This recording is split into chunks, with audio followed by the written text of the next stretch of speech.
আসসালামু আলাইকুম আ রহমতুল্লাহি আবরাকাতু। জরুরি বার্তা মুসলমানদের জন্য।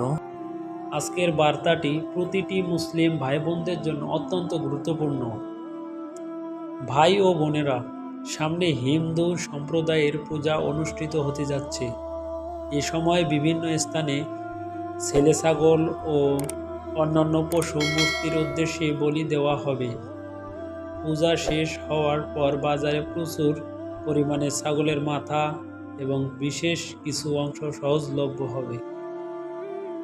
কিন্তু মনে রাখবেন, আল্লাহ তাআলা কুরআনে স্পষ্টভাবে বলেছেন, যে পশু আল্লাহর নাম ছাড়া অন্য কারো নামে জবাই করা হয় তা খাওয়া মুসলমানদের জন্য হারাম।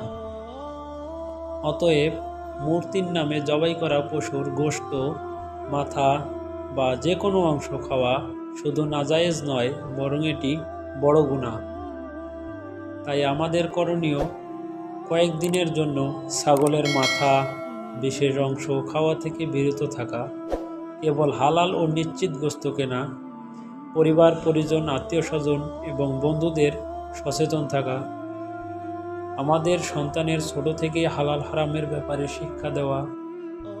আল্লাহ তাআলা আমাদের সবাইকে হালাল খাবারে সন্তুষ্ট থাকার এবং হারাম থেকে বেঁচে থাকার তৌফিক দান করুন।